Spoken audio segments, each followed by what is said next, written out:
కన్యాదానం మన హిందూ సాంప్రదాయంలో ఇదొక ఆచారం కదా!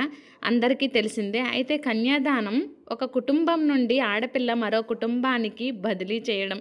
అంటే తనకి ఇక్కడ లభించే ప్రేమ, ధైర్యం, రక్షణ అన్నీ కూడా ఇక్కడ లభిస్తుంటాయి కదా! అక్కడ కూడా లభించాలి అనే ఉద్దేశంతో మరో మనిషికి అప్పజెప్తారు. మనిషికి కాదు కుటుంబానికే.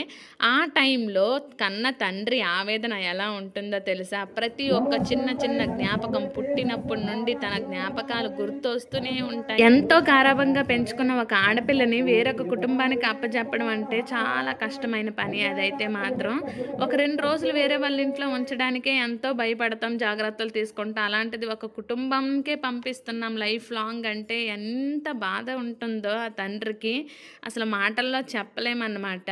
కానీ అది అతని బాధ్యత, కర్తవ్యం. ఆ కుటుంబంలో వాళ్ళందరితో కూడా కలిసి సంతోషంగా ఉండాలనే కోరిక ఇవన్నీ కూడా అతనికి గుర్తొచ్చి కన్నీళ్ళు ఉప్పొంగిపోతుంటాయన్నమాట. ఆ టైంలో అసలు ఏడవాలో, సంతోషించాలో అసలు అర్థం కాని పరిస్థితి, సతమతమైపోతుంటారు.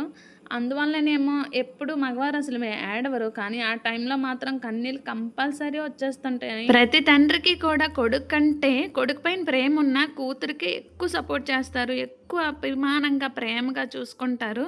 అలాంటిది వేరొకరికి అప్పజెప్పి ఎలా చూసుకుంటారా అనే ఒక భయం కూడా ఉంటుందేమో. అందుకే సముద్రంలో కెరటాలు ఒక్కసారిగా ఎలాగ కొట్టుకుంటాయి ఆ విధంగా కాళ్ళు కడిగేటప్పుడు ప్రతి తండ్రి కూడా అలాగే ఏడుస్తుంటారు, ఉప్పొంగిపోతుంటారు. అది ఒక చేదు, తీపి అనుభూతి అనుకోవాలి. ఈ డబ్బింగ్ చెప్తున్నప్పుడు కూడా నాకు మా నాన్నే గుర్తొస్తున్నారనమాట. అతను ఎంత బాధపడి ఉంటారో కదా అనిపిస్తుంది.